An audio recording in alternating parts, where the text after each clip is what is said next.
안녕하세요. 시골 목사입니다. 오늘은 사무엘상 14장을 살펴보시겠습니다. 14장에서는 사울의 아들 요나단이 블레셋 군대를 쳐부수는 장면을 보실 수 있습니다. 1절입니다. 하루는 사울의 아들 요나단이 자기의 무기를 든 소년에게 이르되 우리가 건너편 블레셋 사람들의 부대로 건너가자 하고 그의 아버지에게는 아뢰지 아니하였더라. 여기에서의 하루는 13장 23절에 블레셋 부대가 믹마스에 이른 그날이 아니고 블레셋 군대가 게바로 통하는 믹마스 어기 절벽에 파수대를 세운 뒤 얼마 지나지 않은 어떤 하루를 가리킵니다. 그리고 요나단이 블레셋에 대한 공격을 사울에게 보고하지 않은 것은 사울이 용인하지 않을 것 같기도 하고, 또한 기습작전의 성공은 비밀 유지가 필수이기에 알리지 않은 것 같습니다. 2절입니다.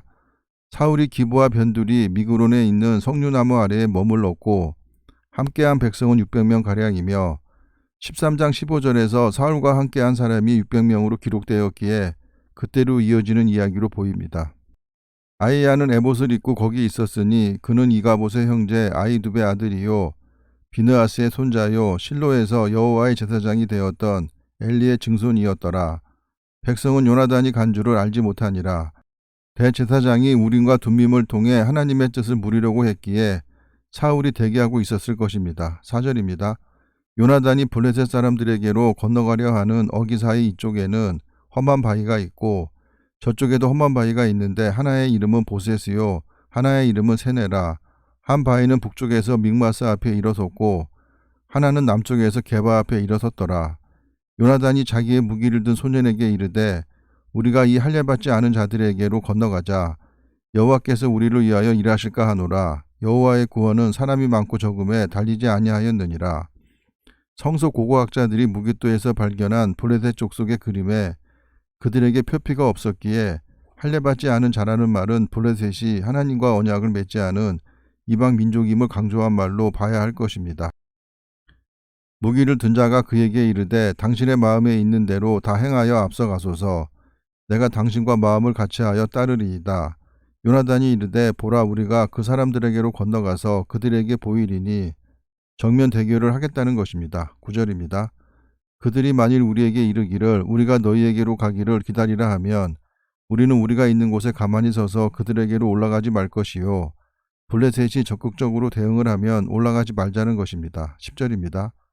그들이 만일 말하기를 우리에게로 올라오라 하면 우리가 올라갈 것은 여호와께서 그들을 우리 손에 넘기셨음이니 이것이 우리에게 표징이 되리라 하고 9절과 10절의 요나단의 말은 하나님을 시험하려는 것이 아니고 블레셋과의 전투에 대한 하나님의 뜻을 물으려는 것입니다. 11절입니다. 둘이 다 블레셋 사람들에게 보임에 블레셋 사람이 이르되 보라 히브리 사람이 그들이 숨었던 구멍에서 나온다 하고 그 부대 사람들이 요나단과 그의 무기를 든 자에게 이르되 우리에게로 올라오라 너희에게 보여줄 것이 있느니라 한지라. 요나단이 자기의 무기를 든 자에게 이르되 나를 따라 올라오라 여호와께서 그들을 이스라엘 손에 넘기셨느니라 하고 요나단이 쳐들어간 곳은 36,000명의 무장한 블레셋 군대 전체가 있는 진영이 아니고 세 갈래로 갈라진 선봉대 중에서 한 갈래에 해당하는 부대입니다. 요나단이 손발로 기어 올라갔고 그 무기를 든 자도 따랐더라. 블레셋 사람들이 요나단 앞에서 엎드려짐에 무기를 든 자가 따라가며 죽였으니 요나단은 칼을 들고 싸우고 무기 든 병사는 칼집을 들고 싸운 것 같은데 이 전투는 하나님을 드러내기 위한 히브리인들의 수사학적 기법으로 기록한 것으로 보이기에 사실에 근거하여 기록한 것으로 볼 필요는 없을 것입니다. 14절입니다. 요나단과 그 무기를 든 자가 반나절가리 땅 안에서 처음으로 쳐 죽인 자가 20명가량이라. 반나절가리 땅 안이라는 말은 한 쌍의 소가 반나절 동안에 경작할 수 있는 넓이의 땅으로 약 612평 정도의 면적을 말하는 것입니다. 요나단과 그 무기 든 자가 블레셋 군사를 쉽게 죽일 수 있었던 것은 이들이 싸운 곳이 산악지역이라 블레셋 군대가 군데군데 흩어져 있었던 연유인 것 같습니다. 15절입니다. 들에 있는 진영과 모든 백성들이 공포에 떨었고 부대와 노략군들도 떨었으며 땅도 진동하였으니 이는 큰 떨림이었더라. 요나단과 무기 든 자가 죽인 블레셋 군인에 대한 소문으로 블레셋 전 군과 백성마저도 겁을 먹었다는 것입니다. 베냐민 기브아에 있는 사울의 파수꾼이 바라본즉 허다한 블레셋 사람들이 무너져 이리저리 흩어지더라. 요나단과 무기 든 자의 공격으로 블레셋 군대가 흩어졌던 것 같습니다. 17절입니다. 사울이 자기와 함께한 백성에게 이르되 우리에게서 누가 나갔는지 점호하여 보라 하여 점호한즉 요나단과 그의 무기를 든 자가 없어졌더라. 사울이 아히야에게 이르되 하나님의 궤를 이리로 가져오라 하니 그때 하나님의 궤가 이스라엘 자손과 함께 있음이니라. 하나님의 궤를 70인 역에서는 에봇으로 기록했기에 대제사장에게 의복을 가져오라 명하여 우림과 둠밈으로 하나님의 대답을 들었던 것 같습니다. 궤를 의복으로 보는 이유는 궤는 메고 오라고 하지 가져오라고 한 적이 없기 때문입니다. 사울이 제사장에게 말할 때에 블레셋 사람들의 진영에 소동이 점점 더한지라 사울이 제사장에게 이르되 내 손을 거두라 하고 전세가 유리해지자 하나님께 묻기를 중단하였습니다. 20절입니다. 사울과 그에 함께한 모든 백성이 모여 전장에 가서 본즉 블레셋 사람들이 각각 칼로 자기 동무들을 침으로 크게 혼란하였더라. 기드온의 소수 병력이 미디안을 대항해 싸울 때도 벌어졌던 일로 하나님께서 블레셋 군대의 정신을 혼미하게 만드셨다고 보기도 하고 군인들의 국적이 달랐기에 말이 통하지 않아 같은 편끼리 싸웠다고 보기도 합니다. 21절입니다. 전에 블레셋 사람들과 함께하던 히브리 사람이 사방에서 블레셋 사람들과 함께 진영에 들어왔더니 그들이 돌이켜 사울과 요나단과 함께한 이스라엘 사람들과 합하였고 히브리 사람은 블레셋을 위해 싸우던 용병 내지는 증용군으로 보입니다. 22절입니다. 에브라임 산지에 숨었던 이스라엘 모든 사람도 블레셋 사람들이 도망함을 듣고 싸우러 나와서 그들을 추격하였더라. 여호와께서 그날에 이스라엘을 구원하심으로 전쟁이 베다웬을 지나니라. 이날에 이스라엘 백성들이 피곤하였으니 이는 사울이 백성에게 맹세지켜 경계하여 이르기를 저녁 곧 내가 내 원수에게 보복하는 때까지 아무 음식물이든지 먹는 사람은 저주를 받을지어다 하였음이라. 그러므로 모든 백성이 음식물을 맛보지 못하고 이 명령은 사울이 전투를 속전속결로 끝내기 위해서 내린 명령으로 보입니다. 25절입니다. 그들이 다 수풀에 들어간 즉 땅에 꿀이 있더라. 백성이 수풀로 들어갈 때 꿀이 흐르는 것을 보고도 그들이 맹세를 두려워하여 손을 그 입에 대는 자가 없었으나 팔레스타인에는 벌들이 나뭇가지나 바위 틈 사이에 집을 짓고 거기에 꿀을 만들어 놓아 꿀이 벌집에서 넘쳐 땅으로 흘러내리는 일도 있었다고 합니다. 요나단은 그의 아버지가 백성에게 맹세하여 명령할 때에 듣지 못하였으므로 손에 가진 지팡이 끝을 내밀어 벌집에 꿀을 찢고 그의 손을 돌려 입에 대매 눈이 밝아졌더라. 눈이 밝아졌다는 말은 기력이 회복되었다는 것입니다. 28절입니다. 그때 백성 중 한 사람이 말하여 이르되 당신의 부친이 백성에게 맹세하여 엄히 말씀하시기를 오늘 음식물을 먹는 사람은 저주를 받을지어다 하셨나이다. 그러므로 백성이 피곤하였나이다 하니 요나단이 이르되 내 아버지께서 이 땅을 곤란하게 하셨도다. 보라 내가 이 꿀을 조금을 맛보고도 내 눈이 이렇게 밝아졌거든. 하물며 백성이 오늘 그 대적에게서 탈취하여 얻은 것을 임의로 먹었더라면 블레셋 사람을 사륙함이 더욱 많지 아니하였겠느냐. 그날의 백성이 믹마스에서부터 아얄론에 이르기까지 블레셋 사람들을 쳤으므로 그들이 심히 피곤한지라. 이스라엘 사람들이 아무것도 먹지 않고 약 20km의 거리를 추격해서 적을 공격했습니다. 32절입니다.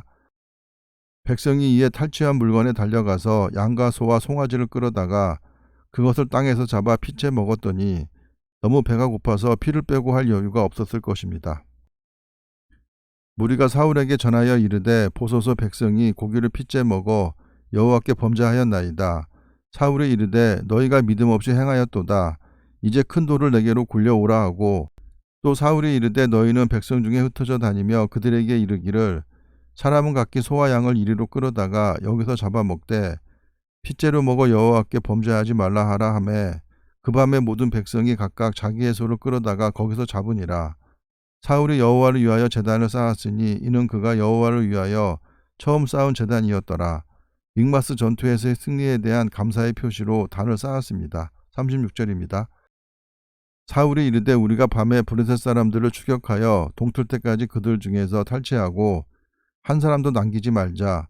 우리가 이르되 왕의 생각에 좋은 대로 하소서 할 때에 제사장이 이르되 이리로 와서 하나님께로 나아가사이다 하매 제사장은 대제사장 아히야를 말하는 것입니다. 37절입니다. 사울이 하나님께 묻자오되 내가 블레셋 사람들을 추격하리이까 주께서 그들을 이스라엘의 손에 넘기시겠나이까 하되 그날에 대답하지 아니하시는지라. 우림과 둠밈으로 물었을 때 부정이 나온 것 같습니다. 38절입니다. 사울이 이르되 너희 군대의 지휘관들아 다 이리로 오라. 오늘 이 죄가 누구에게 있나 알아보자. 죄의 경중을 따져보면 꿀을 먹은 요나단보다 핏째 소를 잡아먹은 백성에게 더 큰 죄가 있을 것입니다. 이스라엘을 구원하신 여호와께서 살아계심을 두고 맹세하노니 내 아들 요나단에게 있다 할지라도 반드시 죽으리라 하되 모든 백성 중 한 사람도 대답하지 아니하매 이에 그가 온 이스라엘에게 이르되 너희는 저쪽에 있으라. 나와 내 아들 요나단은 이쪽에 있으리라. 백성이 사울에게 말하되 왕의 생각에 좋은 대로 하소서 하니라. 이에 사울이 이스라엘의 하나님 여호와께 아뢰되 원하건대 실상을 보이소서 하였더니 요나단과 사울이 뽑히고 백성은 면한지라. 사울이 이르되 나와 내 아들 요나단 사이에 뽑으라 하였더니 요나단이 뽑히니라. 제비를 뽑은 것 같은데 70인역은 우림과 둠밈을 통해 요나단이 뽑힌 것으로 해석하였습니다. 43절입니다. 사울이 요나단에게 이르되 내가 행한 것을 내게 말하라. 요나단이 말하여 이르되 내가 다만 내 손에 가진 지팡이 끝으로 꿀을 조금 맛보았을 뿐이오나 내가 죽을 수밖에 없나이다. 요나단도 입다의 딸과 같이 아버지 말에 순종했습니다. 44절입니다. 사울이 이르되 요나단아 내가 반드시 죽으리라. 그렇지 않으면 하나님이 내게 벌을 내리시고 또 내리시기를 원하노라 하니 요나단의 죄는 부지 중에 지은 죄이기에 속죄제를 드림으로 용서받을 수 있는 것이었습니다. 백성이 사울에게 말하되 이스라엘의 이 큰 구원을 이룬 요나단이 죽겠나이까 결단코 그렇지 아니하니이다. 여호와의 살아계심을 두고 맹세하옵나니 그의 머리털 하나도 땅에 떨어지지 아니할 것은 그가 오늘 하나님과 동역하였음이니이다 하여 백성이 요나단을 구원하여 죽지 않게 하니라. 백성들이 들고 일어나서 사울이 요나단을 죽이지 못하도록 한 것은 사울이 처음부터 무례한 맹세를 했다는 것을 백성들은 알고 있기 때문입니다. 46절입니다. 사울이 블레셋 사람들 추격하기를 그치고 올라가매 블레셋 사람들이 자기 곳으로 돌아가니라. 백성들의 민심이 사울에게서 떠나자 사울의 감정이 상해 블레셋과의 전투를 중단하였습니다. 이번 믹마스 전투에서 살아남은 블레셋 군대는 이후 다시 세력을 키워 이스라엘을 재차 침공하였고 그 전투에서 이스라엘은 대패하였을 뿐만 아니라 사울과 요나단이 전사당하는 비극을 맞게 됩니다. 47절입니다. 사울이 이스라엘 왕위에 오른 후에 사방에 있는 모든 대적 곧 모압과 암몬 자손과 에돔과 소바의 왕들과 블레셋 사람들을 쳤는데 향하는 곳마다 이겼고 용감하게 아말렉 사람들을 치고 이스라엘을 그 약탈하는 자들의 손에서 건졌더라. 사울의 아들은 요나단과 이수이와 말기수아요. 그의 두 딸의 이름은 이러하니 맏딸의 이름은 메랍이요 작은 딸의 이름은 미갈이며 미갈은 다윗과 결혼했으나 언약궤로 인하여 기뻐서 춤추던 다윗을 비웃다가 하나님의 징계를 받아 아이를 낳지 못했습니다. 50절입니다. 사울의 아내의 이름은 아히노아미니 아히마아스의 딸이요 그의 군사령관의 이름은 아브넬이니 사울의 숙부 넬의 아들이며 아브넬은 요압이 다윗을 군사적으로 도왔듯이 사울과 그의 아들 이스보셋을 군사적으로 보좌했던 인물입니다. 51절입니다. 사울의 아버지는 기스요 아브넬의 아버지는 넬이니 아비엘의 아들이었더라. 사울이 사는 날 동안에 블레셋 사람과 큰 싸움이 있었으므로 사울이 힘센 사람이나 용감한 사람을 보면 그들을 불러 모았더라. 사람을 모았다는 것은 군사력을 보강했다는 것입니다. 사울이 블레셋과 전쟁 중인 이스라엘 백성들에게 저녁까지 아무것도 먹지 말고 전투에 임하라는 명령을 내리고 음식을 먹는 자에게 저주를 내릴 것이라고 맹세를 하므로 전쟁에서 승리를 이끈 요나단을 죽일 수밖에 없게 되자 백성들이 사울에게 등을 돌리게 되었습니다. 그러자 사울은 기분이 상해서 블레셋과의 전투를 중단하게 됩니다. 결국 사울은 그때 진멸하지 못한 블레셋 군대의 재침입 시에 자기 아들 요나단과 함께 전사를 하게 됩니다.